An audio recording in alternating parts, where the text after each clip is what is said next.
아이고, 벌써 5분이나 늦었네요. 죄송합니다. 애기 재우고 막 하느라고. 애기 재우느라고. 지난 시간에 저희가 이제 그리스도인의 우울에 대해서 이제 같이 나눠봤는데요. 우울에 대해서 얘기하다 보니까 그때 이제 자존감에 대해서 약간 조금 정의를 크리스천으로서 내리기가 되게 좀 모호한 부분이 있거든요. 세상이 말하는 자존감하고 그리스도인의 자존감이 좀 모호한 부분이 있어서 자존감에 대해서 좀 얘기를 해봤으면 좋겠다 해가지고 제가 오늘 그리스도인의 자존감에 대해서 오늘 나누고 싶어가지고 가져왔습니다. 자, 저희가 서점에 이제 가면요, 이제 코너들이 이렇게 있잖아요. 장르들 코너들이 있잖아요. 근데 심리학 쪽, 그리고 조금 청년들 자기계발서 쪽 코너 가면은 이제 자존감에 대한 그런 심리 서적들이 굉장히 많이 나와 있는 것 같아요. 그래서 요즘 뭐 세바시? 세상을 바꾸는 시간 뭐 이런 거나 유튜브 강연 같은 거 보면은 가장 이 심리학에서 중점이 되는 그런 코드들이 자존감 같은 거에 대해서 많이 얘기를 하고 있거든요. 사실상 현대 심리학이요, 이렇게 얘기를 합니다. 모든 사람에게는 열등감이 있습니다. 자존감을 높이는 것이 정신 건강에 이롭습니다. 그래가지고 모든 그 심리치료 기법도 그렇고 또 심리 이론도 그렇고 또 여러 이론가들이 하는 말은 자존감을 높이세요 라고 계속 얘기를 해요. 근데 그러다 보니까 계속 자존감만 높여야 되는 그런 상황이 오거든요. 근데 그 자존감이 내가 높인다고 사실 높아지나요? 그렇죠. 낙오되는 순간 인생이 너무 많아요. 그래서 내가 높인다고 한들 곧 떨어지는 것이 자존감이거든요. 그래서 이 자존감 회복이 이 현 시대를 살아가는 현대인의 어떤 과업처럼 돼버렸어요. 그러니까 이게 자존감을 높이면 좋지 하고 이렇게 좋아지는 게 아니라 굉장히 압박처럼 청년들에게 또 저희들에게 굉장히 자존감을 높이는 것이 하나의 무슨 과업처럼, 이거 안 하면 큰일 나는 사람처럼 그렇게 비춰지고 있는 게 사실이에요. 그래서 무슨 수를 써서라도 자존감을 높여야만 한다라고 이제 현재 심리학은 저희들한테 얘기를 합니다. 이제 제이 아담스와 폴 비트라는 기독교 상담가가 있어요. 이거는 이제 저희 기독교 상담가들도 이제 보수적인 관점을 가지신 분이 있고 조금 진보적인 관점을 가지신 분이 있고 또 그 중간 영역대 이렇게 있거든요. 근데 여기서는 뭐라고 하냐면요, 이 상담 이론에서는 성경은 자기 부인을 강조하기 때문에 이 자존감이라는 감정은 자아숭배다. 그래서 긍정적인 자존감을 위해서 복음이 왜곡이 되어서는 안 된다라고 이렇게 말해요. 근데 보시면은 되게 맞는 말 같잖아요. 근데 또 자세히 보면은 너무 또 한쪽으로 치우쳐져 있는 것 같아요. 그렇게 느껴지지 않으세요? 부족하고 부담스러워요. 그러니까 제이 아담스 이쪽에서 이제 상담하는 걸 보면은 만약에 이혼하시고 싶은 분이 오면은 성경에서 이혼은 안 된다 그랬어, 예수님이 안 된다 그랬어, 이렇게 딱 되게 칼같이 조언하는 식의 이렇게 하거든요. 그러니까 옳고 그름을 따지거든요. 그래서 제이 아담스 대표적인 이 상담가는 자존감은 자기숭배다 라고 얘기를 해요. 류상핑이라는 작가인데요, 자존감이라는 독이라는 책에서 낮은 자존감도 장점이 굉장히 많습니다. 자존감을 향상시키려는 압박을 너무 크게 받지 말라. 현대인들 너무 바빠요. 취업도 해야 되고, 그죠? 회사 일도 너무 바쁘고 늦게 끝나고 막 이런 상황에서 자존감까지 향상시키려니까 얼마나 바빠요. 24시간. 그죠? 그러니까 아예 낮은 자존감도 장점이 많으니까 너무 이렇게 발달하지 말고 편하게 사세요. 근데 이것도 조금 이제 뭔가 2% 부족하죠. 왜냐면 네가 낮은 자존감으로 살아봤냐고. 낮은 감으로 살면 얼마나 이 일상이 무너지고 힘든데, 이것도 약간 조금 부족한 느낌이 있는 것 같아요. 로버트 슐러 목사님은 이렇게 말씀하셨어요. 아까 제이 아담스는 좀 보수적인, 여기 좀 진보거든요. 그리스도인들도 나 자신을 존중하고 자기에 대해 좋은 느낌을 가져야 하며 자신에 대해 부정적 평가에서 해방되어야 한다. 이것도 어떻게 하세요? 그럴듯해요. 좋은데 하는데, 그럼 우리의 죄는요? 어떻게 우리를 다 긍정해요? 우리에게 죄성이 있는데. 그러니까 제이 아담스 목사님은 아예 죄에 대해서 가시고 이분은 아예 그냥 자유함에 대해 확 가버리신 거예요. 그래서 요 앞에 요 세 분에 대해서 이렇게 자존감에 대한 이야기를 들었을 때는 뭔가 조금 부족한, 2% 조금 부족한데 이런 느낌을 가지실 수가 있어요. 가장 이제 통합적인 시각을 가지고 있다. 자존감에 대해서 가장 그리스도인 자존감에 대해서 통합적인, 통찰적인 시각을 가지고 있다는 복음주의 신학자 맥그레스. 우리의 자존감은 내가 나를 어떻게 생각하고 저 사람이 남이 나를 어떻게 보는가에 따라서 좌지우지 되는 것이 아니라 누가? 하나님이 나를 어떻게 보시느냐에 근거해야 한다라고 말해요. 굉장히 그죠? 복음주의적이고 가장 성경적이고 그렇구나. 내가 나를 들여다보는 이 죄성, 남이 나를 바라보는 그 초라함이 아니라 하나님이 나를 어떻게 보고 계시냐에 따라서 내 자존감이 회복되어지느냐. 굉장히 균형적인 관점인 것 같아요. 이 맥그레스 목사님께서 하신 말씀이. 심리학이 말하는 자존감의 한계가 뭐냐면요. 자기를 중시하는 자기 숭배. 예. 너무 자존감 키우려고 하잖아요. 그럼 이게 어느 순간 굉장히 나만 높이는 자기 숭배적인 쪽으로 흘러갈 수가 있어요. 기독교적인 우리의 자존감은 뭐냐면요. 그리스도 안에서 그분을 통해 우리 자신을 중시하는 거예요. 우리 어떤 존재예요? 주님께서 핏값으로 사신 존재잖아요. 우리가 아무리 못나고 내 엉덩이 이렇게 크고 살 못 빼도 맨날 아침마다 제가 몸무게를 잰단 말이에요. 몸무게를 재는데 와, 사람의 감정이 0.1kg에 자라서 그날 내가 잘 보낼 수 있느냐, 그날 내가 우울하게 보내느냐가 0.1kg에 달렸다니까요. 제가 어저께 63.7kg였어요. 0.1kg밖에 안 빠졌더라고요. 내가 스쿼트를 100개를 했는데 안 먹고. 그래서 막 승질이 났어요. 어저께 기분이 별로 안 좋았어요. 이렇게 또 어제 조금 덜 먹고 운동을 또 스쿼트를 했는데 오늘 63.4kg가 찍힌 거예요. 굉장히 기분 좋더라고요. 아침부터 막 상쾌하고 그래 나도 할 수 있어. 그래 나도 곧 이제 건강해질 거야 이랬는데 굉장히 우습단 말이에요. 이 0.몇 킬로의 제 자존감이 나란 존재가. 근데 그게 아니라 하나님은 우와, 네 엉덩이가 있다만 해도, 네 엉덩이가 있다만 해도 나는 너를 사랑한다. 넌 고귀한 존재. 내가 널 위해 죽었다. 십자가에서. 이렇게 하신다는 거예요. 그러니까는 나 자신을만 보고 나를 빨리 멋진 복근도 있고 막 인스타 보면 요즘 막 짜증나요. 왜 이렇게 몸매 좋은 사람이 많아요? 다 인싸야 아주 그냥 뭐 부러워 죽겠어요. 나도 저런 막 멋진 화보 이런 거 막 찍어보고 싶어요. 이렇게 바르고 그런 거 있잖아요. 뭐 하고 싶어요. 근데 현실에 나는 막 이렇게 비루하고 몸매 되게 비루하고 그런데 그게 아니라 하나님께서 나를 어떻게 보시냐에 따라서 그렇죠? 그렇게 됩니다. 그게 기독교적 자존감이고요.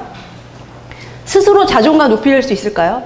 나 자존감이 조금 낮은데 매일매일 노력하다 보니까 높아졌다 하시는 분. 이거 한계가 있어요. 한계. 막 올라가는데 한계가 있어요. 심리학에서는 뭐라 그러냐면요. 작은 성취 있죠. 작은 성취들을 통해서 당신의 자존감이 올라갈 수 있어요. 예를 들면 수학을 70점 맞은 사람이 공부를 엄청 열심히 해갖고 다음에 90점, 100점 맞으면 성취한 거잖아요. 그럼 자존감이 올라가는 거예요. 심리학에서는 그렇게 할 수 있다고 말하거든요. 근데 여러분, 인생사 세옹지마입니다. 좋은 일 있으면 나쁜 일도 있고, 그쵸? 내가 100점 맞은 날도 있지만 어떻게 평생 100점만 맞고 살 겁니까? 어떤 날은 50점도 맞고 40점도 맞고 그것이 사람이죠. 그죠? 그리고 시험 면접에서 실패해요. 막 열심히 준비해서. 근데 떨어져요. 면접 떨어져 보셨어요? 저는 이제 오디션을 많이 봤거든요. 누가 그러더라고요. 저한테 그 연기 배우 오디션을 100번 정도 보면 그 중에 하나는 붙는데요. 그래서 100번 봤거든요. 다 떨어지더라고요. 그래서 나 재능이 없구나. 막 뭐지? 나 하나님 문화사역자로 서원까지 했는데 나 그래 못났다. 이런 마음이 있었어요. 그리고 외모 몸매 백날 유지해 보세요. 40 안 오고 50 안 올 줄 아세요? 네. 20살, 20살 때 다이어트 하는 거랑 30살, 34살의 다이어트랑 50살의 그 다이어트는 굉장히 다르죠. 그죠? 안 빠져요. 제가 아는 권사님이 70이신데 성질교 옛날 70이신데 저한테 맨날 그러시는 거예요. 난 요즘 미역만 먹고 살아.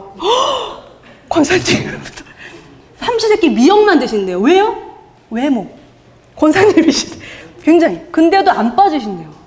그렇죠. 기초대사량이. 우리 외모는 노화가 됩니다. 백날 관리 한들. 네? 이 외모 때문에 자존감 있는 거 한계가 있어요. 그리고 부, 명예, 소유, 지혜. 제가 책 좋아한다고 말씀드렸죠. 제가 진짜 책을 하루에 한 달에 20권, 많으면 더 많게 읽는데 제가 그래서 해봤어요. 아, 내가 1년에 책을 한 800권쯤 읽으면 내가 좀 자존감이 높아지고 똑똑해지고 그러겠구나. 해봤거든요, 대학교 때요.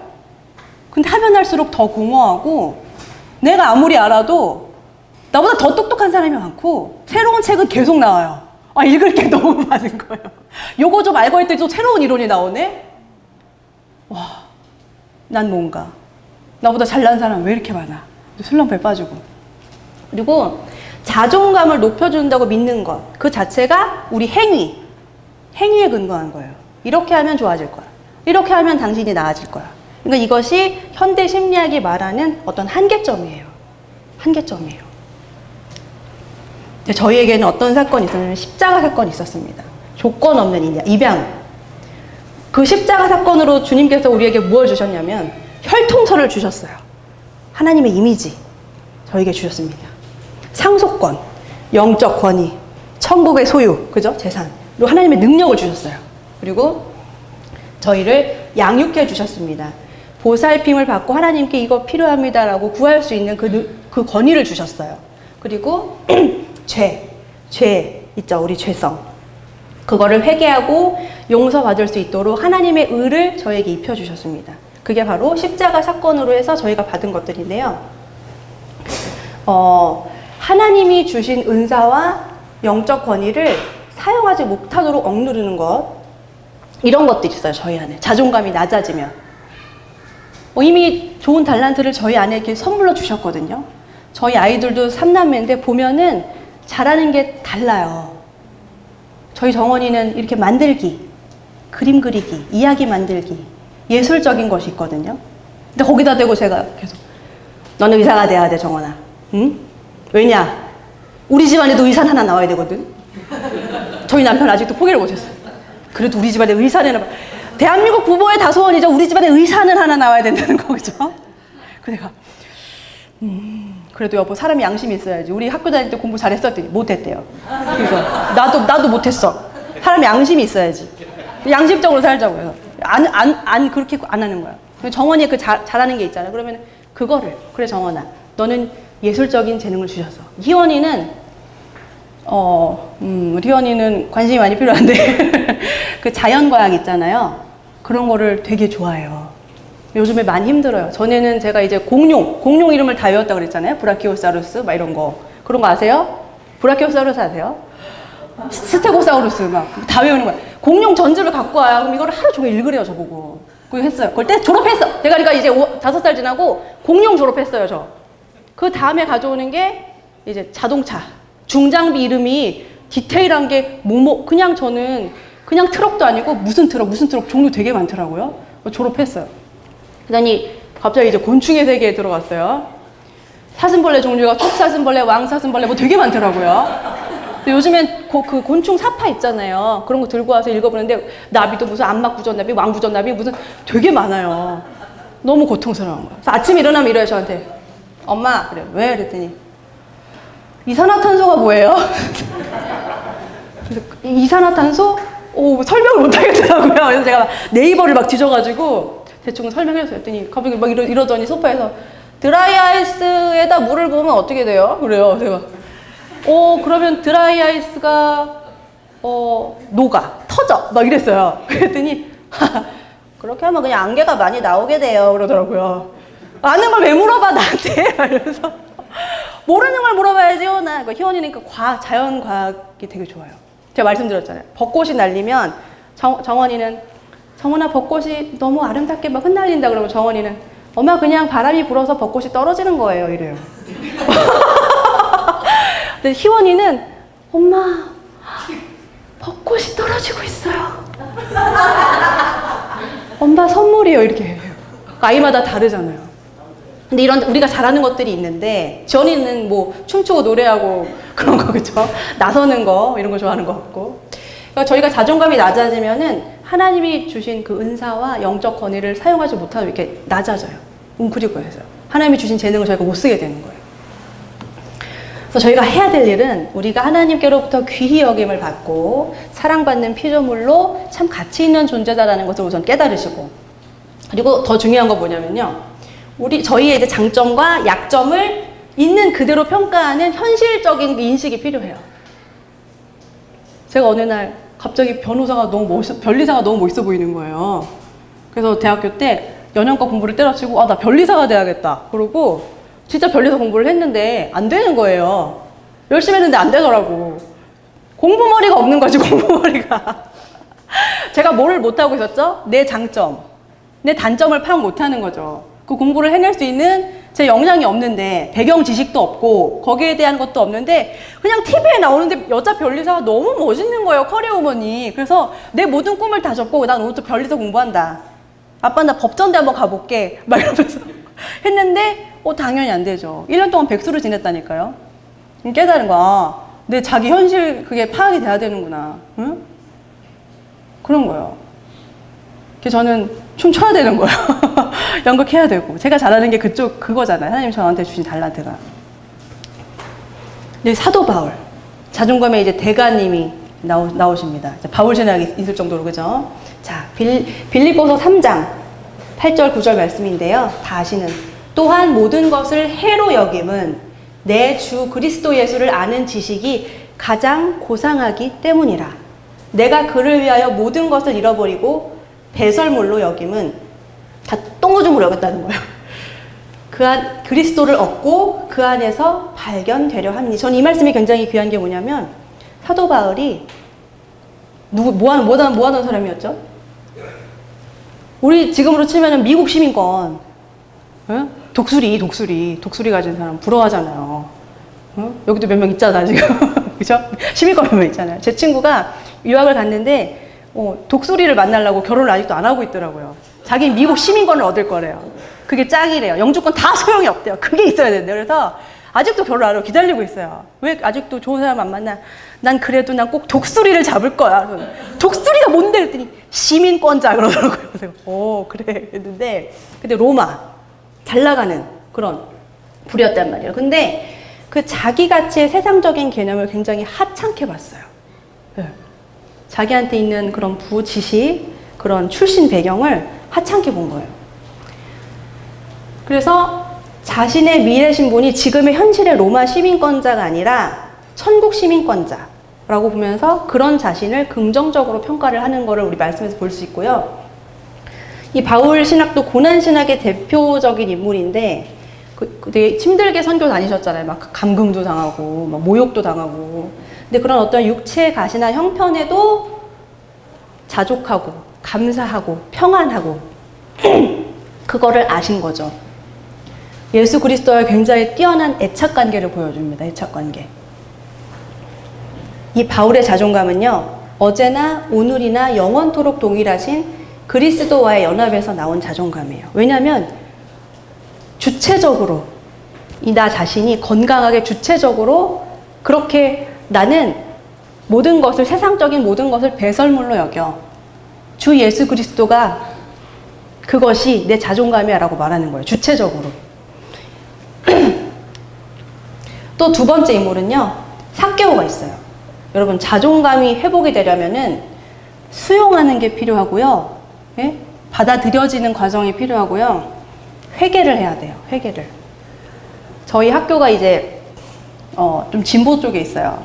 저희 교수님은 바울 신학, 무슨 신학 그런 거 따지지 마. 우린 다 예수 그리스도의 공동체에 있어. 이렇게 했는데, 제가 거기서 앉아서 학교에서 수업 들어보면은 그래서 저건 아니지 않나? 이러면서 차마 교수님 옆에서 말씀 못 드리지만 너무 진보로 가는 그런 게 있어요. 예를 들면 저희는 학교에서 이제 성경을 성경이라 하지 못해요. 성서라고 하거든요. 목사님 웃으시는 성서라고 하는데, 언제든지 그 텍스트를 비판할 수 있도록. 사실 학자한테는 필요한 거예요. 그리고 구약 신약이라 못하죠. 뭐 히브리 바이블인가? 뭐 이렇게 저희는 칭해요. 그리고 또 뭐가 있지? 죄라고 얘기를 못해요. 소외라고 가르쳐요. 죄 하면은 인간이 너무 찌그러지니까 소외 하면 그걸 다루기가 조금 가깝다고 이제 저희는 그렇게 배웠거든요. 근데 그래도 회개는 죄는 죄인 것 같아요.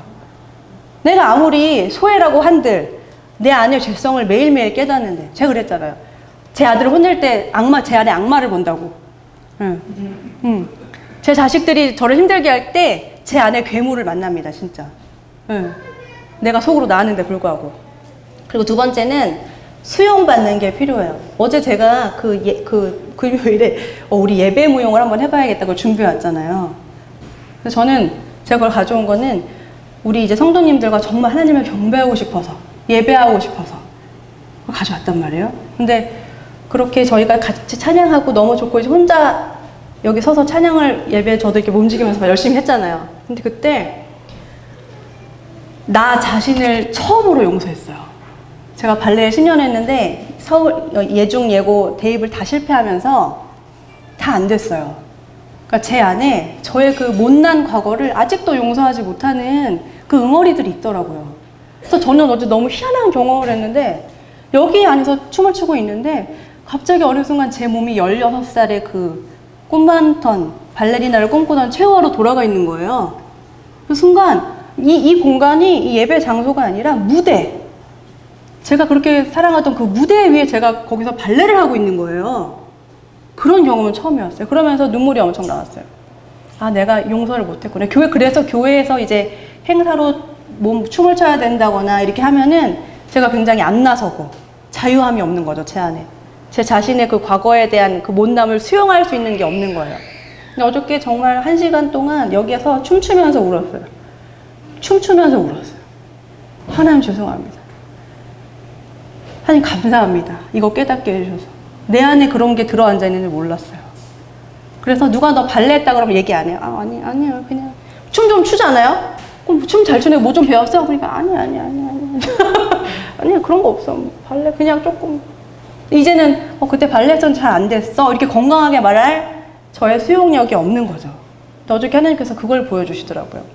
이런 거, 나 자신을 수용하는 거, 내 죄성을 고백하는 것, 이것들이 있어야 건강하게 하나님 안에서 자존감을 회복하실 수가 있는 거예요.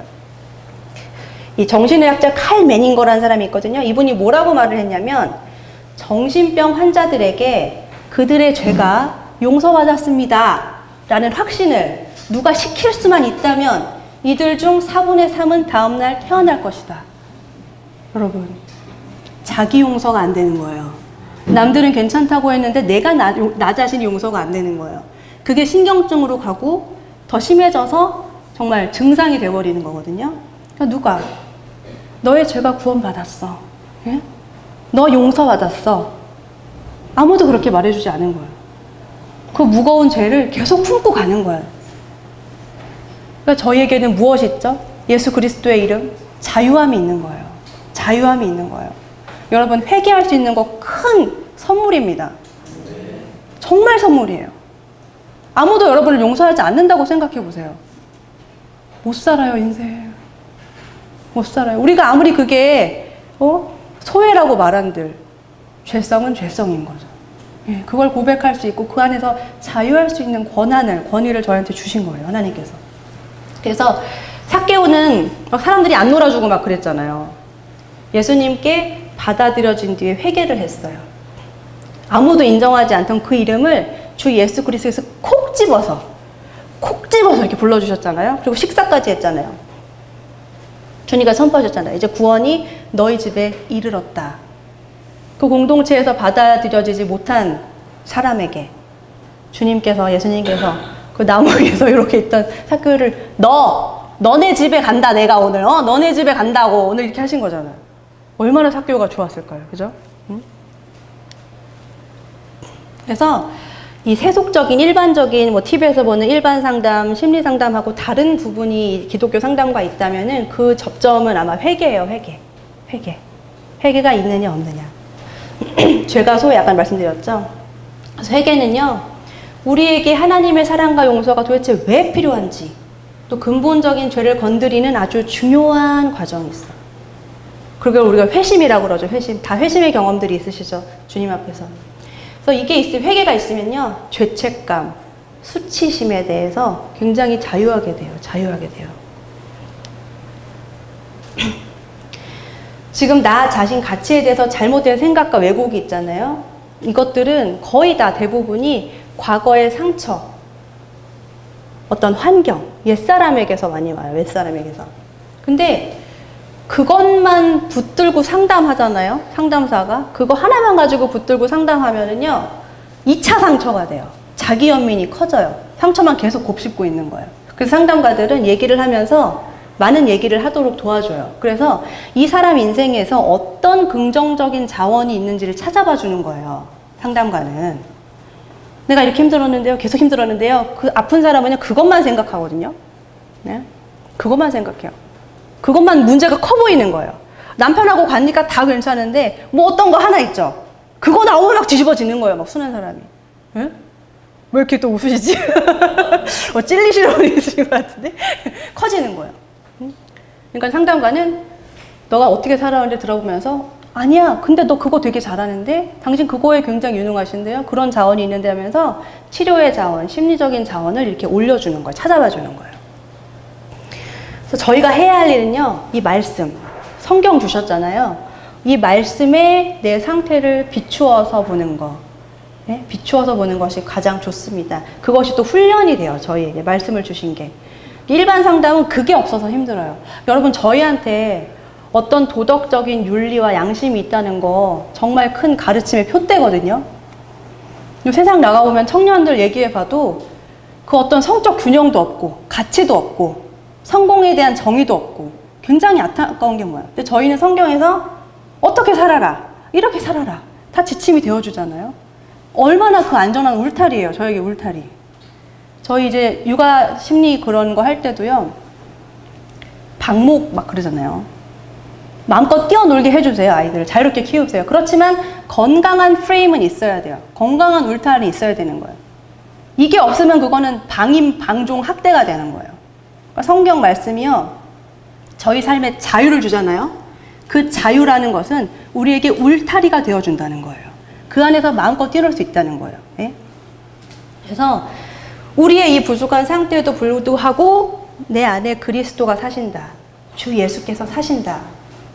그리고 우리는 나중에 주님과 함께 있게 된다라는 그 어떤 부활의 약속하심, 그 약속하심을 갖고 사는 것이 자존감에 굉장히 좋은데 일반 상담에서는 이렇게 얘기할 수가 없어요. 정말로요. 네. 그래서 일반 상담하면 힘들어요. 왜냐? 계속 무슨 성취만 하라 그래야 돼. 책 좀 읽어보세요. 여기에 대해서 토론해요. 그림 그려보세요. 네? 내지는 뭐 어떻게 좀 해보세요. 좀 걸어보세요. 운동해보세요. 한계가 있는 거예요. 한계가. 답답하죠. 그래서 자존감의 어떤 근거가 되는 약속의 말씀을 좀 붙드시고, 그 말씀은 성령님께서 우리와 함께 대화하는 어떤 창고가 돼요. 창고, 말씀 안에서. 그리고 이 교회 자체는 건강한 사람들이 모인 데가 아니에요. 나 자신을 용서하셨나요? 좀 부족한 우리 옆 사람도 좀 용서를 해주세요. 교회는 환자 공동체입니다. 환자 공동체. 차라리 이렇게 하시면은 우리 서로 대하기가 너무너무 은혜롭고 편해져요. 그래, 나도 못 낳고 너도 못 낳고 아픈데 주님께서 우리를 이렇게 다 받아주셨으니까 얼마나 감사해요. 환자 공동체예요. 그래서 용서받는 내 모습, 그리고 서로를 용서하는 모습을 통해서 변해가는, 이 관계 속에서 변해가는 나 자신의 모습을 통해서 그 간격을 서로 줄여나가 보도록 협력을 하시면 좋습니다. 그리고 이렇게 기도하잖아요, 저희. 예? 기도도 뭐 엄청 많죠. 방언기도 있죠, 대표기도 있죠, 중보기도 있죠. 뭐 모여서 맨날 모이면 기도만 하잖아. 식사기도 하죠. 또 모임하시면 또 기도부터 시작하고, 또 집에서도 또 이렇게 따로 간구하시고. 근데 그 기도하는 것 자체가요, 굉장히 치료적인 효과가 있어요. 치료적인 효과가 있어요. 그래서 어떤 그런 심리 그런 모임 가시면은 또 기도를 그런 심리적인 효과를 기대하면서 또 하세요. 왜냐하면 기도라는 것 자체가 굉장히 주체적인 행위예요. 존재라는 이 존재가 누굴 위해서 기도하고 나 자신을 위하고 하나님을 대면하는 것이 굉장히 주체적인 행위거든요. 기도 자체에도 그런 치료적인 효과가 있어요. 그래서 누군가를 위해서 기도하는 거, 이 자존감이 있어, 어느 정도 내면에 힘이 있어야 다른 사람을 위해 기도도 할 수 있습니다. 함께 기도하는 것 자체가 자존감을 높이는 그런 경험이 돼요. 그리고 또 성만찬 하잖아요. 성만찬. 전 성만찬 하면 맨날 울잖아요. 매년. 1년에 2번씩. 저게 주님의 보혈이래. 보혈 막. 빵도 막, 빵 맛있다. 주님의 살. 막 이러면서 울고. 저번에는 너무 배가 고파가지고 성만찬이 끝났는데 빵이 한 이만큼 덩이가 남았더라고요. 그래서 여보, 저거 어차피 버릴 텐데 너무 아까운데 저거 다 먹으면 안 되나? 저 권사님한테 저거 달라고 그러니까 저희 남편이 야, 그래도 그렇지 이거 성만찬 한 건데. 그래서 너 예수님의 살을 그렇게 막 뜯어먹고 막 맛있다 그러면 되겠냐? 경건하게 해야지. 그냥 내가 사줄게. 빵집에서 사줄게. 그러더라고요. 저희 남편. 저는 그게 되게 맛있어 보여가지고. 아무튼. 그래서 그 성만찬, 예수님의 피와 그거를 공동체가 이렇게 나누잖아요. 그거 자체가 그리스도 안에서 그게 그냥 절기마다 하는 것이 아니라 그걸 여러분들이 진심으로 저것이 주님의 피고 저것이 주님의 살이고 내가 그것을 우리 공동체 분들과 저걸 나눠 먹습니다 하는 그 영적인 의미를 느끼시면서 그 행위를 하신다면 그것이 또 우리 안에서 예수 그리스도의 몸이 우리가 한 몸이고 우리 그것이 예수 그리스도 안에서의 우리의 자존감이라는 것도 깨달을 수가 있어요. 우리가 그러죠. 자신감은 뭐고 자존감은 뭐고 자기 부인은 뭐야. 근데 자신감은요, 이제 doing이에요, doing. 무언가를 하는 것. 그래서 겉으로 나타나는 어떤 결과적인 부분. 제가 지금 이제 60, 거의 4kg, 3kg 왔다 갔다 하는데 젊었을 때는 진짜 1년 열심히 해갖고 제가 60kg에서 50kg로 뺐어요. 야, 세상이 변하더라고요. 길을 못 다니겠어. 자꾸 연락처를 물어봐서. 그래서 강남역에 오디션을 보고 이렇게 그때는 지금 맨날 헝컹하면 이렇게 배보자기 같은 것만 뒤집어 씌우고 다니는데 그때는 스키니진에 막 이렇게 딱 달라붙어 입고 다니는데 머리도 길고 그래서 막 강남역 이렇게 간단 말이야. 가면은 뒤에서 저기요. 그래 내가 네? 그러면은 저기서부터 봤는데 연락처 좀 주시겠어요? 좀 죄송합니다. 이쁜 건 알아가지고 이러고 갔단 말이야 제가.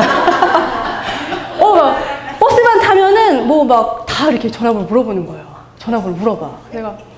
그리고 저희 남편이 저보고 막 그런 얘기 하면 제가 이제 옛날 여보 내가 왕년에는 그러면 남편이 지금 한 100번 들었을 거예요. 강남역에서 전화 따여가지고 이렇게 갔다는 걸. 그러니까 지겹다고 알았다고 지겹다고 지금 살이라 빼라고 막 그러거든요. 그땐 자신감이 넘쳤다고요. 25살에 몸무게 50kg 얼마나 예뻐요. 제가 말했잖아요. 그때 프로필 사진을 지금 희원이를 보여주니까 희원이가 저한테 그랬다니까요. 우와, 엄마 근데 이 여자는 누구예요? 저희 남편도 그러더라고요. 글쎄, 아빠도 너무 오래전에 만나가지고 이분이 누군지 모르겠다 그러더라고요. 근데 그때 자신감이 넘쳤단 말이에요. doing 했잖아요. 그래, 나도 예쁘다 막 이렇게 느끼고 다녔는데 웬걸 애 하나 낳고 애 둘 낳고 셋 낳았더니 가끔 이제 몇 년 전에는 되게 초라했어요. 거울 앞에 서 있는 막 없던 기미가 막 생기고 이 노화가 시작되는 거예요. 노화가. 어머 배국 같은 피부에 이게 뭐람? 그랬어요. 근데 지금 거울 보면 그래 사람은 누구나 늙는 것이고 사람이 뭐 얼굴이 이쁜 뭐예요? 마음이 건강하고 몸이 건강해야지. 그래도 아직 제 친구들은 포기하지 않고 열심히 그 IPL 있죠? 토닝, 레이저 토닝 그거 알아보고 열심히 맞는 친구들 많아요. 그래서 저는 뭐 어차피 뭐 노화되는 거 그렇게 하는데 그게 이제 자신감이에요. 자신감. 근데 그때 만약에 그게 진짜 자신감이었고 자존감이었다면 지금 제가 다시 15kg가 늘었으면은 자신감이 있어야 되잖아요. 성취에 대한 지금 내가 가진 성취는 잘 먹는다라는 거, 모든 안 가리고 잘 먹는다라는 거. 어르신들이 너무 이뻐요 저를. 어디 가도 잘 먹는다고 안 빼고. 우리 어머니가 저 엄청 이뻐하거든요. 밥을 3그릇 줘도 3그릇 다 먹거든요. 어머니 맛있어요 이러면서. 얼마나 이뻐요. 근데 자존감은요 어떤 거를 성취해서 내가 좀 되는데 이런 느낌이 아니라 나 스스로 나를 어떻게 바라보느냐, 나 자신에 대한 가치, 나의 효능, 내가 어떤 것을 잘할 수 있느냐. 그러니까 내 몸매가 어떤 것 말고 나랑 상관없는 거예요. 지금 내 엉덩이가 이렇게 크고, 지금 막 대학원도 졸업 못 해가지고 10년째 지금 학교 가면 맨날 교수님한테 잔소리 듣고. 저희 교수님이 저한테 그랬잖아요. 네가 생각이 있었으면 공부를 할 학자였으면 네가 애를 셋을 낳겠니 뭐야? 아니요. 그래. 그러니까 그 부분에서 포기를 해. 애 다 키우고 와. 40살에 오라고. 그러시는 거예요. 네. 네? 이렇게 됐단 말이에요. 그러니까 그럼에도 불구하고 내가 어떠냐? 에? 10년째 대학원 수료 이 딱질 어떠냐? 에? 능력 오면 어떠냐? 능력도 없잖아요. 능력도 없잖아요. 돈도 못 벌잖아요. 에? 그럼 어떠냐? 몸매 다 망가졌는데 그럼에도 불구하고 거울 앞에 섰을 때 내가 예쁘냐? 예, 좋아요. 저 너무 좋아요. 왜냐면 주님께서 회복을 시켜주셨어. 엉덩이 크면 어때? 애만 잘났어. 엉덩이 커서. 괜찮아. 왜? 그래서 저희 남편이 요즘 살 빼니까는 뭐라 그러는데, 내가 10년 동안 열심히 벌어서 먹여가지고 이렇게 찌워놨는데, 빠지니까 좀 아깝대요. 그동안 먹인 돈이 아깝대요. 그래가지고, 내가 열심히 먹여놨는데, 막 그러죠. 제 지방 막 이런 데 붙잡고. 그래서 요즘 막 이렇거든요. 여기 1kg, 여기 1kg, 막 이러면서, 고기 막 재듯이 막. 그래도 제 자존감이 회복되고 건강하니까, 아니야, 여보, 이게 대박이야. 그리고 막, 여보, 나는 뱃살로 하트도 만들 수 있다? 그러면서, 여보, 사랑해! 이런 거. 이런 거 가는 거죠. 그 전에는 길거리에서 누가 아줌마! 이러잖아요? 그러면은, 여기 아줌마가 어딨어? 근데 조그만 애가 아줌마! 그러는 거예요. 그 말에 막 상처를 받아가지고, 여보, 솔직하게 말해봐. 내가 아줌마 같이 보여? 내가 아줌마 같이 보이냐고 그랬더니, 아니, 넌 아직도 29살 같아. 그렇지? 근데 이제 현실 파악이 된 거지. 자존감이 높아져서. 누가 아줌마 그러면, 예. 아버님 저한테 말씀하신 거죠? 길은 저쪽으로 가시면 됩니다. 그래, 나 아줌마 인정한 거, 자존감 회복한 거죠. 건강해졌어. 그래서 누가 이제는 무슨 말을, 전에는 전 몸매에 대해 상처가 되게 많았거든요. 그래서 너 가슴 크다 막 이러면은 왜? 그래서 엄마한테 발레리나는 가슴이 크면 안 되거든요. 예? 세상은 이렇게 풍만한 여성 좋아하지 않기 때문에 엄마한테 축소 수술 해달라고 막 그러는데 지금은 이제 몸매에 대한 그런 상처가 정말 없어졌어요. 그래서 가끔 애들이 와서 엄마는 왜 이렇게 뚱뚱해요? 이렇게 해맑게 물어요. 희원이가. 그래서 엄마는 원래 뚱뚱해. 그랬었거든요. 아무렇지 않게 지나가는데 어느 날 지원이 애들이 이런 노래를 부르더라고요. 곰 3마리가 한 집에 있어. 아빠 곰은 날씬해. 엄마 곰은 뚱뚱해. 이게 원래 아빠 곰은 뚱뚱한 거 아시죠? 저희 애들 이렇게 이걸 부르더라고요. 근데 제가 상처받지 않았어요. 그래서 보는 눈은 다 똑같구나. 엄마가 열심히 운동하고 있어. 걱정하지 마. 이렇게 된 거예요. 이게 자존감인 거죠. 근데 자기 부인은 무엇이냐? 이기주의, 개인주의. 내 거 챙기는 거 있잖아요. 그런 거. 그런 자기 중심성을 버리고 이 나 자신의 어떤 죄악된 본성에 혐오감을 갖는 거예요. 그 말은 쉽게 말하면 내 죄성에 혐오감을 갖는 거예요. 그래서 자꾸 좋은 행동을 하려고 하고 나를 희생이 아니라 헌신하려고 하는 마음. 그것이 바로 자기 부인입니다. 그래서 이 자기 부인 관점에서의 자기애를 보시면 하나님의 자녀라는 그 사실, 그 권위의 긍정적인 부분은 받아들이지만 나 자신을 세상의 중심에서는 포기하기로 작정을 한 거예요. 예. 그래서 나 자신이 하나님의 용서와 회복이 필요한 자라는 것을 인정하는 그 겸손한 태도입니다. 예. 그래서 제가 상담을 하면서 가장 처음에 많이 깨지고 가장 붙들고 울었던 말씀 중에 하나는 지금은 로마서 12장 15절 즐거워하는 자들과 함께 즐거워하고 우는 자들과 함께 울라. 그 말씀이 제 삶의 어떤 중심 말씀이에요. 예. 그 상담가기 때문에 항상 그거를 실천하려고 노력을 하는데 처음에 깨어졌던 거는 이렇게 못난 인간이 그때는 이랬어요. 저 새끼도 전현도 이러면서 다 하나님의 형상으로 만들었다고? 저 새끼도 전현도 그러면서 이 말씀을 그때 막 읽었었거든요. 제가 죄성이 많아가지고 아직도 죄성이 많아요. 왜냐면 플스4 샀다고 부럽냐고 제가 그랬잖아요. 근데 제가 권투가 좀 배우고 싶었어요. 권투가 좀 별나죠. 태권도 이런 거 너무 배우고 싶었는데 못 배운 한이 있는데 그게 30살에 자꾸 그냥 배우고 싶더라고요. 그래서 그 플스4에서 권투를 이제 했어요. 근데 그게 VR을 끼고 해요. 딱 들으면 제가 지금 그 권투 그 도장에서 연습을 하고 실제적으로 그러니까 파이터가 내 눈앞에 있어요. 왜? 그래서 이렇게 처음에 시작할 때 꽝 하잖아요. 그럼 혼자 이렇게 하는 게 아니라 그 컴퓨터 속의 그 인물이 제 앞에 서서 이렇게 해요. 그래서 파이트를 막 하는 거예요. 되게 힘들어요. 야, 이거 장난 아니더라고요. 권태 선수 무시하면 안 되겠더라고요. 이게 진짜. 근데 정원 아빠가 그러는데 제가 그렇게 쌍욕을 하더래요, 하면서. 정원 아빠가 그거를 동영상으로 찍어놨어요. 그래서 제가 이렇게 막, 이렇게 하면서, 아이고, 이런 게 아니라, 이런 왜 밀어? 정원 아빠가 애들 없을 때 밤에 틀어줬거든요. 보더니, 야, 너 그거 애들 앞에서 진짜 하면 안 되겠다. 야, 그거 너 혼자 해, 새벽에 너 혼자 해, 그러더라고요. 그래서, 야, 뭐 그냥 게임 하나 하는 거 가지고 왜 그렇게 열을 내? 왜냐면, 저희 남편이 배그 끊었다 그랬잖아요. 은혜 받아서 하나님의 형상을 총으로 죽이면 안 돼요, 여보! 그랬더니 끊었다 그랬잖아요, 배그. 그때 남편이 그렇게 막 욕을 해댔을 때 제가, 사람이 말이야, 죄성이 많아가지고. 욕을 그렇게 하고 있는데, 야, 너 욕 장난 아니야? 막, 씨부라면 막, 다 나와, 너! 말하더라고요. 그 동영상 봤는데, 거의 사람이 넋이 나와가지고, 그래서, 나 되게 괜찮아. 아직 죄가 많이 떠나지 알았는데, 나 죄성이 아주 많구나. 그래서 제가 요즘 최근에 깨달아가지고, 주님, 저의 안에 이 죄성, 막 이러면서 기도를 했어요. 그러니까 하나님의 형상이 사람한테 있는데, 이렇게 막 권투에서 막 쌍욕을 막 하는 저에게도 하나님의 형상이 있는 거죠. 그쵸? 그래서 이미지 오브 갓이라고 해요. 영어 성경에는. 하나님의 모습을 우리 안에 만드신 거. 우리 안에 그 말은 무엇이 있다는 거죠? 부활의 희망, 다시 결심할 수 있는 그런 능력들이 있다는 거죠. 그래서 저희는요, 하나님의 형상을 품고 있는 존재들입니다.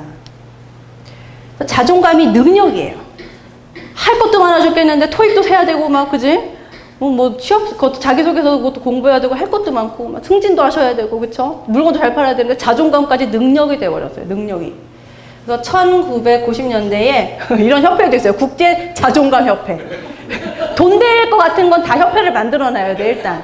돈이 될 것 같다, 이걸로. 이론으로 뭔가 될 것 같다 하면 협회를 만드세요, 협회를. 그러면은 계속 이렇게 그 지식으로 부를 창출할 수 있습니다. 자존감이 중요한 이유가 뭐냐면요. 수많은 선택들을 내려야 되는데, 나 자신을 믿어야 되잖아요. 에? 근데 그거를 믿지 못하는 거예요. 그래서 요즘 나오는 김난도 교수님의 거기 책에 나왔던 뭐죠? 결정장애. 예. 물건이 너무 많아요. 세상에. 에어프라이기를 하나 사려고 그랬더니 에어프라이기 하면 50개 내는 것 같아요. 물건도 너무 많아요. 세상 이 바쁜 사람이 에어프라이기를 사기 위해서 에어프라이기를 공부를 해야 되는 세상이에요. 응? 어떤 게 더 기능이 좋은지. 그래서 저는 나름대로 결정한 거는 제일 싸고 제일 그 어떤 기계의 능력이 적은 거 있잖아요. 단순하게 쓸 수 있는 거. 왜냐면 복잡한 걸 샀더니 쓰지도 않고 계속 단순한 것만 쓰고 있더라고요. 마케팅이긴 하겠지만. 그래서 특히 저희 나라는 더 하거든요. 전국이 아니라 세계 유일의 무슨 국가죠? 분단 국가죠. 그리고 저희 나라는 한 번도 이 정세가 안정된 적이 없어요. 예. 그리고 불안정한 북한 맨날 이렇게 나오고, 안 돼요. 그리고 위험해요. 그래서 내가 나를 보호해야 된다라는 그런 인식. 여자분들 아마 더 크실 수 있어요. 그리고 결정장애. 아까 말씀드렸죠? 그리고 비교를 해. 그렇게 엄친 딸이마다. 왜 그 엄친 딸은 내가 아닌 것인지.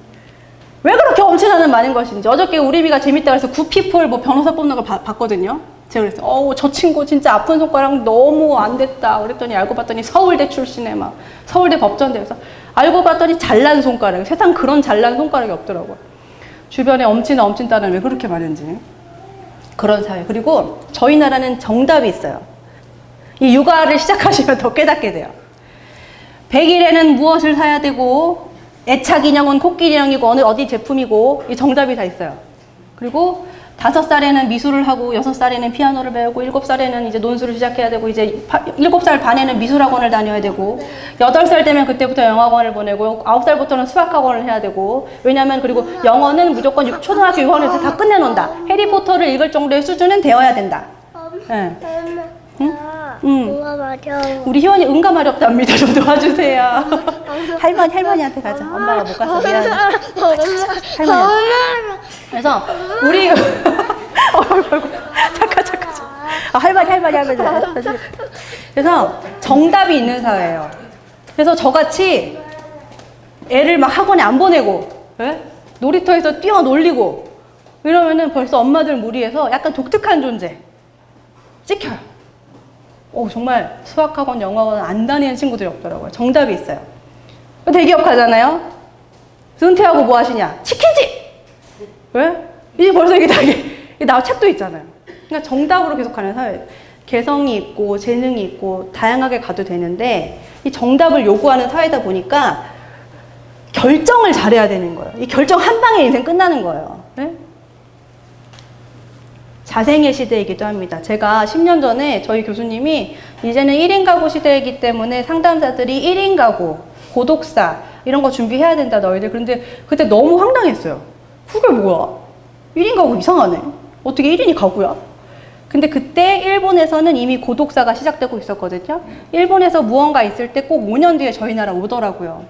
제가 초등학교 6학년 때 이지메라는 말이 처음 국내에 소개됐어요. 왕따잖아요. 근데 정확히 3년 뒤에 저희 나라에서 학교폭력 이제 그런 조짐들이 보였었어요. 그래서 항상 어떤 현상이 일어날 때 일본에서 어떤 일이 일어나느냐를 좀 보시면은 그것이 이제 몇 년 뒤에 우리나라 모습이 어느 되겠거나 예측할 수 있는 그런 게 있는데 1인 가족이 점점 늘어나고 있죠. 그래서 비혼이고 또 노인 인구의 고독사가 많아요. 그래서 일본 같은 경우는 이제는 죽음도 혼자 맞는 시대다. 그래서 이제 국가에서 그 죽음을 어떻게 관리하고 복지 사각지대에 대해서 어떻게 해야 되느냐에 대해서 굉장히 논의가 많이 되고 있고 저희 나라도 이제 그런 것들이 이제 조금씩 움직이고 있어요.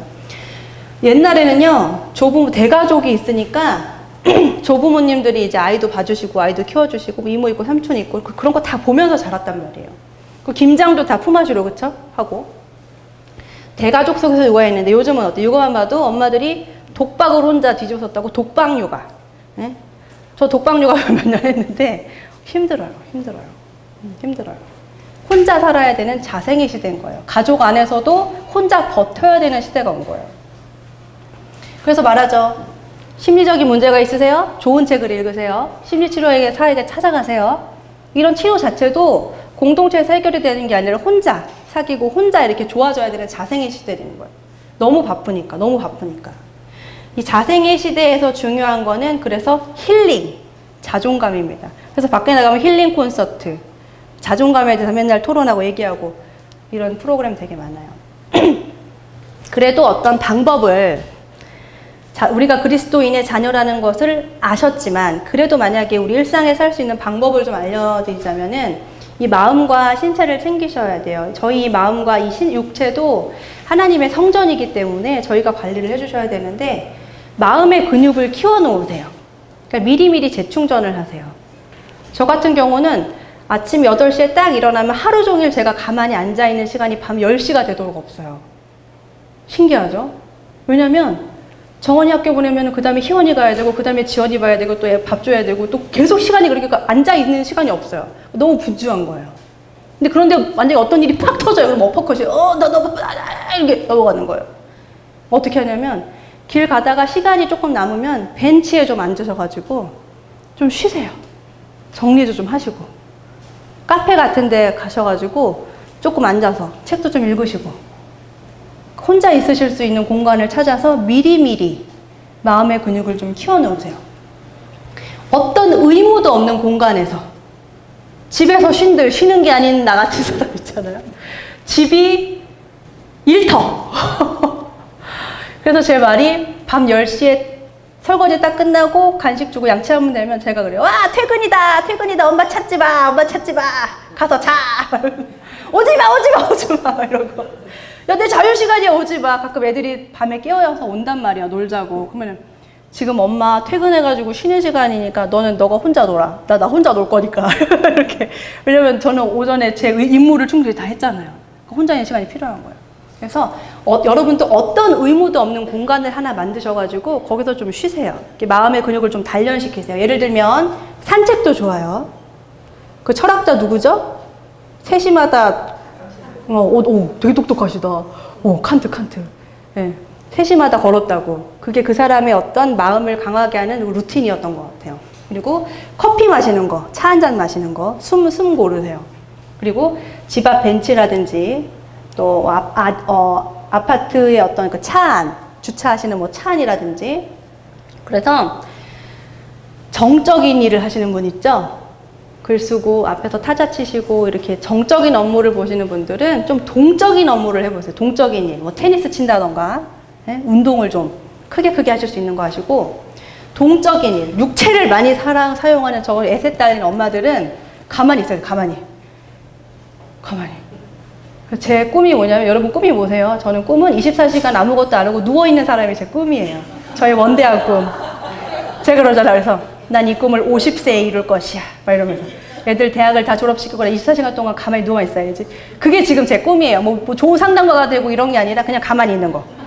아무도 안 건드리고 침대에 그냥 가만히 누워 있는 거. 그게 제 꿈이에요. 안 움직이고 싶어요. 진짜. 계속 안 움직이고 싶어요. 그러니까 이렇게 반대로 해주시고, 또 마음의 근력을 키우세요. 좋은 생각하시고 긍정적인 생각하시고, 그도저도 내 힘으로 안 된다고 말씀 보세요. 말씀. 하나님의 말씀. 일어나라 따라, 일어나라 아들아 따라, 이 말씀 보세요. 그리고 하루의 마무리를 감사한 거 생각하세요. 저희 아버지 어머니가요, 밤만 되면은 하루 감사 5개가 딱딱 와요. 그걸 보면은 아빠 엄마가 어떻게 살았는지가 딱 나와요. 누구랑 같이 있었는지, 뭘 먹었는지, 어디 가셨는지가 다 나와요. 모든 것이 보면 감사거든요. 그래서 감사가 힘입니다. 그래서 감사하는 것 자체가 사실은 범사에 감사라, 쉬지 말고 기도하라, 이게 사실은 저희 안에 그 마음을, 근육을 키울 수 있는 그런 자원인 것이죠. 그리고 제일 좋은 방법 하나가 상대방하고 나하고 입장을 바꿔서 생각해 보기. 공감 능력이 지능이거든요. 예.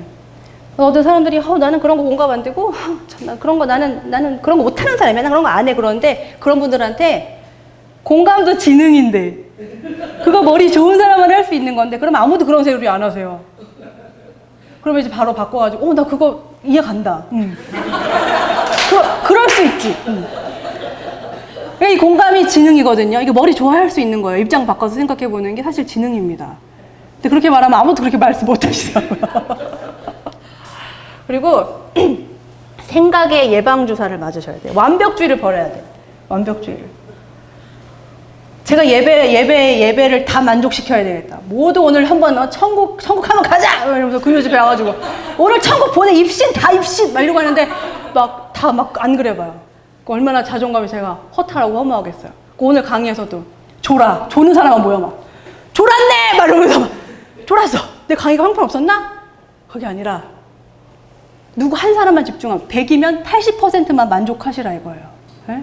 자기 자신을 쥐어짜지 말고 코너에 몰지 마세요. 성경에도 나와 있어요. 그 선지자가 어느 동네에서 인정을 못 받아요? 그 동네에서 인정을 못 받는 데잖아요. 누가 하신 말씀? 예수님이 얼마나 억울하셨으면, 야, 선지자도 그 동네에서 인정을 못 받는, 그렇게 성경에 써 있잖아요. 그 말씀이 저 자존감 떨어질 때 얼마나 크게 위로가 되는지 아세요? 그래, 예수님도 인정을 그렇게 못 받아가지고 그런 말씀 하셨는데 나도 그럴 수 있지, 이렇게. 그래서 모두에게 인정받을 수 있다는 환상을 버려야 돼요. 네, 버리세요. 그리고 세 번째는 조건화를 연습하세요. 아까 말씀드렸듯이 잠들기 전에 5가지 감사한 거, 안 되더라도 이런 거라도, 오늘 초콜릿을 먹게 해주셔서 감사합니다, 막 이런 거. 사탕 맛있었어요? 주님 감사합니다, 이런 거라도 찾아서 해보세요. 그리고 출근할 때, 뭐 운전 중에, 하루를 시작할 때, 하나님, 제가 오늘 요 문 밖을 나갑니다. 오늘 저희 아이들 저주하지 않게 해주시고, 희원이가 저를 먼저 이렇게 막 제가 그래도 희원이 품을 수 있게 해주세요라고 먼저 제가 조건을 연습하는 거예요. 네. 아이들이 내 말을 진짜 안 들어도 내가 오늘 품으리라 결단. 네. 조건화를 하고 하면은 그것이 또 하루를 잘 보내고 긍정적으로 보내실 수 있는 힘이 됩니다. 그리고요, 혼자만의 웅크리는 시간, 고독의 시간도 필요해요. 고독의 시간. 이 안전거리가 있어요. 은정이와 나의 안전거리가 있거든요. 저와 가까운 엄마와 저도 안전거리가 있어요. 그게 경계선인데 그거를 지켜주셔야 돼요. 그래서 상대방과 어느 정도의 적정한 거리를 지키고, 만약에 상처를 받았다, 예? 좀 울적하다, 갈등 상황이 있다 그러면은 그것에 이렇게 매여 계시지 마시고 한 발짝 떠나 나와서 입을 뒤집어 쓰고 하나님 앞에서 울고 하나님 앞에서 징징거려 보고 하는 그 웅크리시는 시간이 필요해요. 난 언제나 괜찮아요 주님, 이렇게 달려가시면 안 되고, 주님 나 힘들어, 위로해 주세요. 주님 힘들어 죽겠어요. 제 마음 좀 알아주세요 하는 그런 시간이 꼭 필요하시다는 거예요. 웅크려 계셔도 돼요. 그리고 상대방의 잘못된 생각은 튕겨내. 너 엉덩이 진짜 크다. 발레 하는 애가 엉덩이 그렇게 커서 어떡할 거야. 무대에서 엉덩이밖에 안 보여.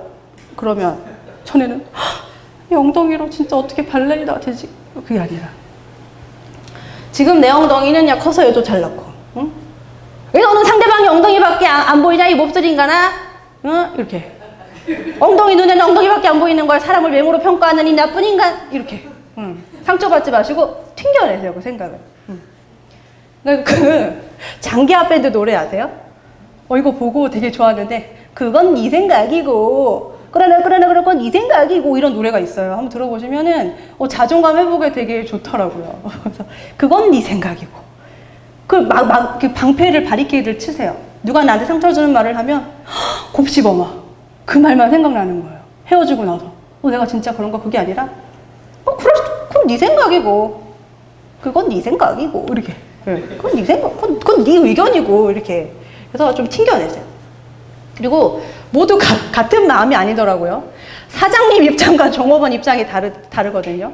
남편 입장과 또 아내 입장이 너무 달라요. 부모와 자식 입장이 너무 달라요. 제가 전에 자식이었을 때는 제 친구가 엄마 막 욕하고 막 그러면은 야, 쟤네 엄마 어떻게 그러실 수가 있냐?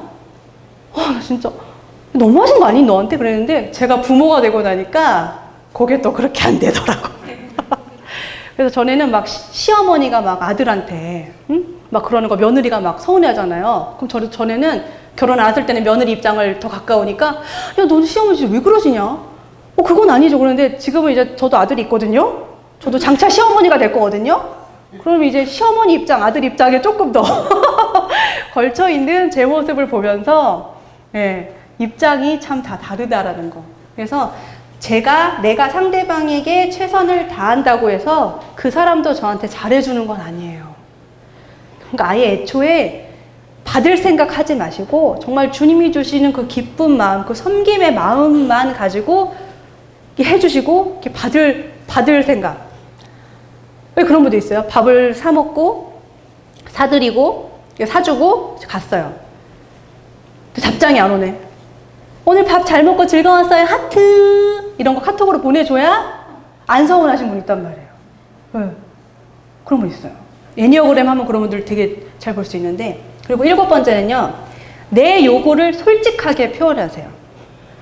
내가 이거 좋다고 왜 말을 못 하시냐고. 이 남편하고 또 아내한테 받고 싶은 선물, 친구한테, 남친한테 받고 싶은 선물. 혼자 생각하죠, 혼자. 나 그거 필요해. 나 이거 갖고 싶고 너랑 뭐 하고 싶어. 콕 집어서 얘기를 해야 돼요. 저 같은 경우는 라면이 너무 먹고 싶은 거야. 근데 저희 남편은요, 8년 동안 라면 먹는 거 한 번도 못 봤어요. 인스턴트를 안 먹거든요. 그래서 제가 라면만 몰래 먹으면은 막 혼내요. 우아야, 라면은 전쟁통에나 내가 먹는 거라고 했잖아. 라면은 전쟁 날 때만 먹는 거라고? 그래. 난 라면이 그래도 한 달에 아무리 안 먹어도 한 달에 한 번은 꼭 먹고 싶은 그 월경 전에는 꼭 먹고 싶거든요. 그래서 제가 당당하게 요구했잖아요.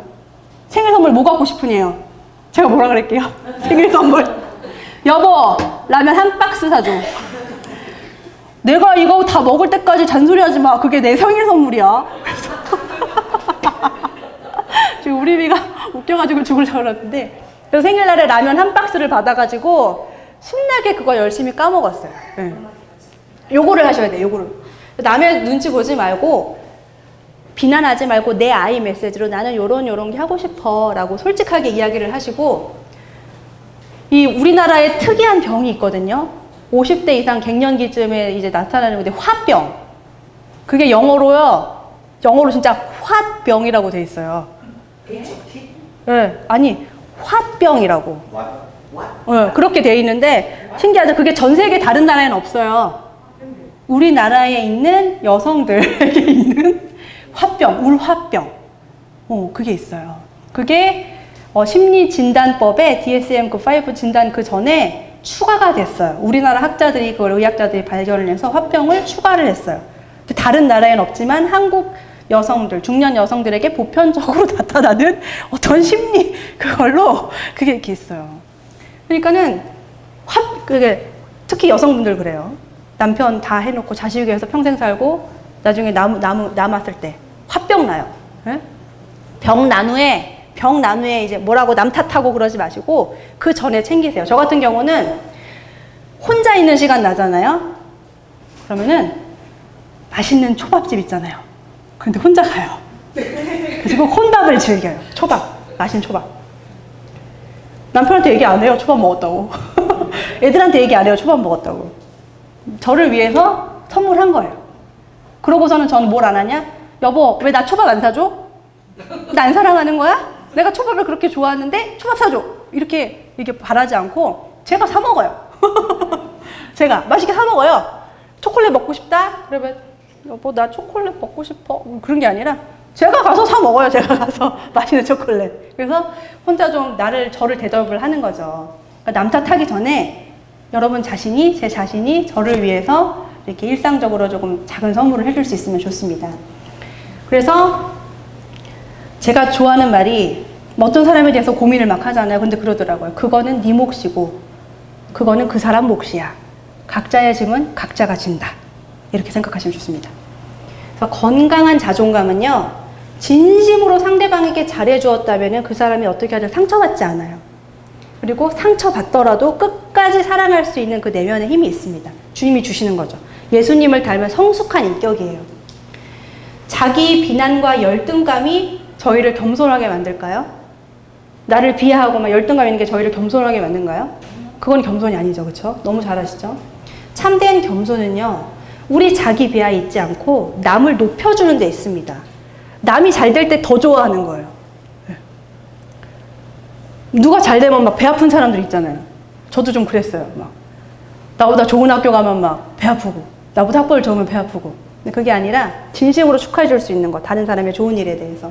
그래서 겸손한 사람은 지금 나 자신의 존재, 빙 존재와 가지고 있는 소유한 것들이 하나님께 왔음을 인정하는 태도가 있어요. 감사하는 태도랑 연결되겠죠? 그래서 뭐가 없냐면 시기질투가 없어요. 시기질투가. 남 잘 되는 꼴을 잘 봐요. 잘 됐다, 잘 됐다. 내 주변 사람들이 잘 돼야지. 그래야 되는 거야. 이렇게. 겸손의 모델이 있죠. 제자들의 발을 씻겨주시는 예수님. 겸손한 모습.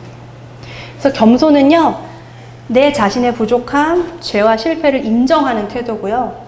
하나님의 은사와 능력, 그 업적을 인정하는 그 긍정적인 자존감입니다. 경청해 주셔서 감사합니다. 오늘 자존감 여기까지 했습니다. 3시간 넘었네요.